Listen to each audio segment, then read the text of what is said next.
Welcome to ECN Trade Daily Video. Before we begin, it should be noted that any advice is of a general nature only and that your personal circumstances have not been taken into consideration.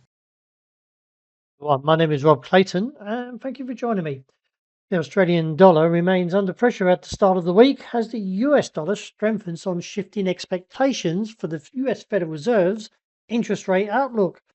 Disappointing Chinese economic figures and weaker manufacturing activity have added to the pressure to the downside, given Australia's close trade links with China.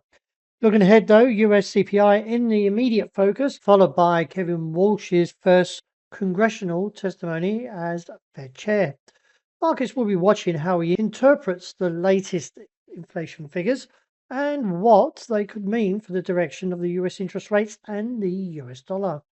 So with the technical bias a little bit mixed, given the fact we saw a topside rejection around 69.65 and a little bit above there, 70 cents still capping, could see a little further to the downside, as a break beneath 69.10 could expose 68.70. If revisited, I do anticipate, like previously, possibly a rebound, given there was a posted engulfing candle. But overall, we've still got to wait for the direction given by the updates from the Fed and also from the US CPI. The euro, well, very whipsawed overnight as the market looks away from the 114.5 to 115 and now possibly back to that key area of 113.40.50. Like previously, I expect to see a bounce from there, but if not, we could see further stops as it is seen as a key point, and that would mean a break would expose 112.10.15 as a potential target. But let's see how the market plays first of all at 113.40.50 in case there is a bounce. Turning to dollar yen, while it still remains vulnerable near multi-decade lows, with the widening gap between the US and Japan's interest rates continuing to favor the US dollar.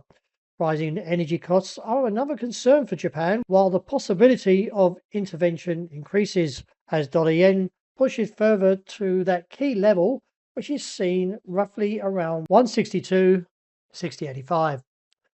I like the way these technicals are shaped though, so I feel that top side could cap and the next move maybe to the downside, and that is see a pullback towards 160.15.45 where I've outlined and reassess just in case we see demand.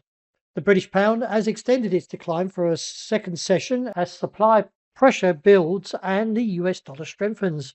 UK political developments have failed to provide lasting support, leaving sterling vulnerable as traders turn their attention to the economic outlook and the next move in interest rates. May GDP, retail sales, and comments from the Bank of England officials will help shape up expectations for the UK economy and also maybe see some movement. Given the fact we've seen a rejection from that top side area around 134.20.45, I feel that next move could be down to the region of 132.5 and then a bounce. Finishing off with commodities, well, another topside rejection was seen, and still keep an eye on that key area of 4,100 figure 20, and while intact, could see a little bit more to the downside, but that key level seen roughly around 3,935 to 50 may provide a base and eventually see a break to the upside. I'm not overly bearish here, and let's see if we can get that break. And my topside target was $78 was reached, and now looking possibly for an extension onto 81.20.45.